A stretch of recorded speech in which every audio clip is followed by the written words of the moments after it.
ওজন বাড়ানোর জন্য বা মাসল বিল্ডিং এর জন্য অথবা ফ্যাট লসের জন্য হোক, সবচেয়ে ভালো বেস্ট মাসল বিল্ডিং ব্রেকফাস্ট কি হতে পারে? আসসালামু আলাইকুম এভরিওয়ান। তো একটা হেলদি ব্রেকফাস্ট তৈরি করতে, যেটা হচ্ছে মাসল বিল্ডিং এর জন্য অত্যাবশ্যকীয় এবং ম্যাক্সিমাম বডি বিল্ডার থেকে শুরু করে হলিউড বলিউড অ্যাক্টর বা ফিটনেস ইনফ্লুয়েন্সার সবাই মোটামুটি সকালে এমন একটা হেলদি মিল খেয়ে থাকে। সো ব্রেকফাস্টটা কিভাবে আপনারা তৈরি করবেন, এই হেলদি ব্রেকফাস্টটা যেটা আপনাকে সারাদিন এনার্জেটিক রাখবে এবং বারবার খিদেও লাগবে না।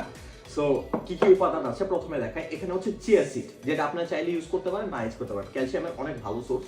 এরপরে এখানে হানি, মধু, আপনারা চাইলে ইউজ করতে পারেন, চাইলে স্কিপ করতে পারেন।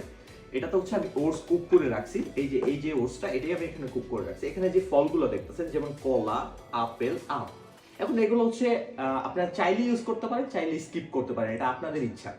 এরপরে এখানে টক দই, আপনারা দইয়ের জায়গায় চাইলে দুধ ইউজ করতে পারেন, যেহেতু আমার দুধে প্রবলেম হয় তাই হচ্ছে আমি দই ইউজ করছি।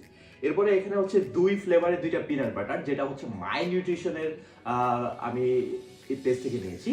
এখানে হচ্ছে প্রোটিন পাউডার, বাজেটের মধ্যে আছে তারা হচ্ছে ইউজ করতে পারেন, যাদের বাজেট কম তারা প্রোটিনের জায়গায় নাটস বা বাদাম ইউজ করতে পারেন। এখানে আবার হচ্ছে খেজুর। সো খেজুরটা মাস্ট ইউজ করা উচিত, যেহেতু হচ্ছে খুব ভালো নিউট্রিশনের সোর্স।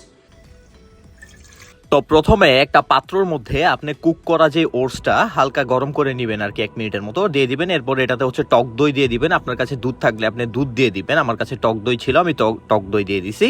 এরপরে হচ্ছে একে একে এতে আপনি আপনার কেটে রাখা ফলগুলো দিয়ে দিবেন, যেমন আমি আপেল কুচি, তারপর খেজুর, কলা, এরপর সর্বশেষে হচ্ছে যেই আম। এখন আমের সিজন, আম খুব সস্তায় পাওয়া যায়, চাইলে ইউজ করতে পারেন, বেশি দাম না।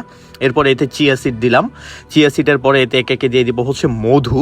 মধু খুবই হচ্ছে ভালো একটা জিনিস এবং খেতেও খুব টেস্ট লাগে মধু দিয়ে খেতে।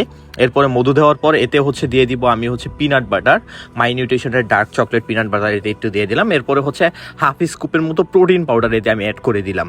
অ্যান্ড ওভারঅল এই জিনিসটাকে আমি ভালো করে মিক্স করে নিব। মিক্স করে নেওয়ার পরে আমি জিনিসটা কিছুক্ষণের জন্য ফ্রিজে রেখে দেবো, এরপর জিনিসটা আমি খাবো। খুবই টেস্টি এবং খুবই হেলদি। ভিডিওটা আপনার জিম করা ফ্রেন্ডদের সাথে শেয়ার করতে পারেন।